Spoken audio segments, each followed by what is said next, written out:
Floods in Feni. Hundreds of villages flooded. Suffering seems to be continuing. Terrible fire in Cornofuli EPZ. 8 units under control. The country's economy is in a miserable state, Rizvi.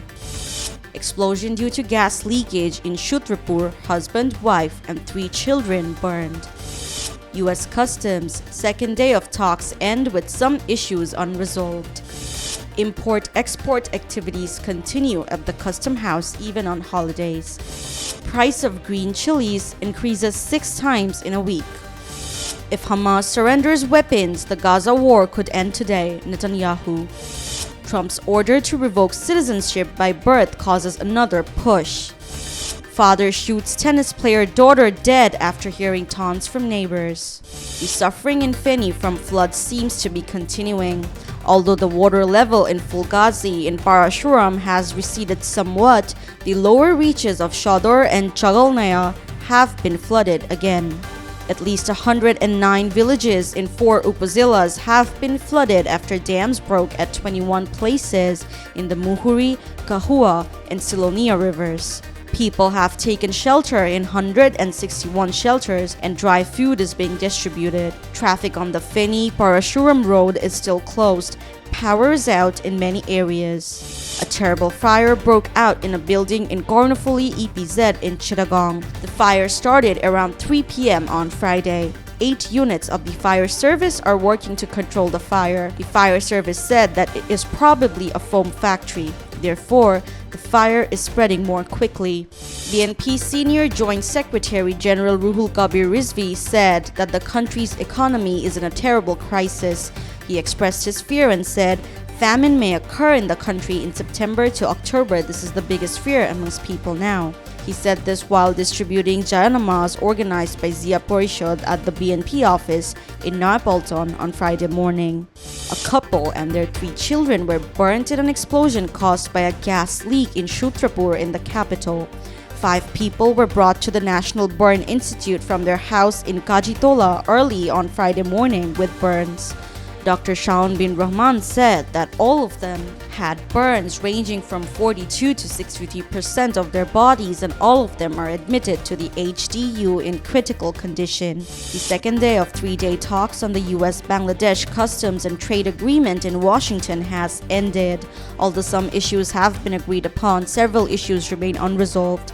The third day of the meeting will be held tomorrow at 9 a.m. local time. On Friday, a weekly holiday, all the country's custom houses, Dhaka, Chittagong, Benapole, Mongla, ICD, and Pangao, are open and import and export activities are going on. These custom houses will remain open tomorrow, Saturday, as well.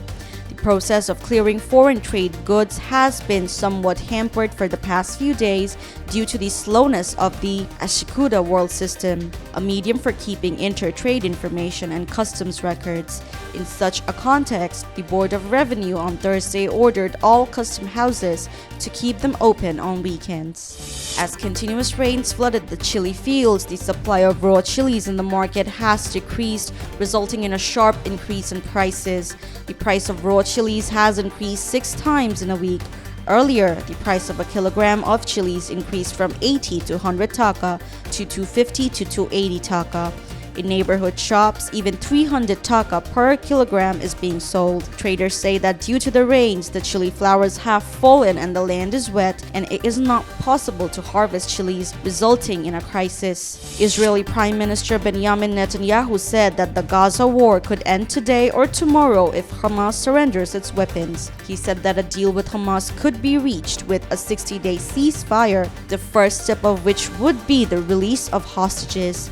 However, he said that Hamas's disarmament is essential as a condition for peace. Trump's executive order revoking birthright citizenship is again stuck in court. A New Hampshire court has temporarily suspended the order as a class action lawsuit. The lawsuit by the immigrant rights organization ACLU will be filed on behalf of the children, and the order has been considered unconstitutional and harmful.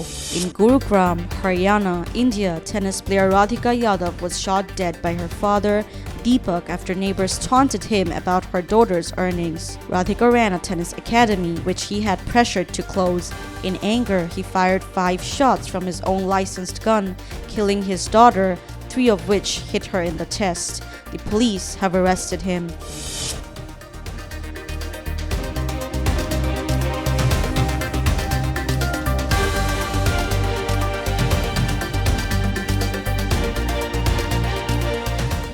For more updates, follow us on Facebook, subscribe our YouTube channel, get the latest update on www.daily-sun.com.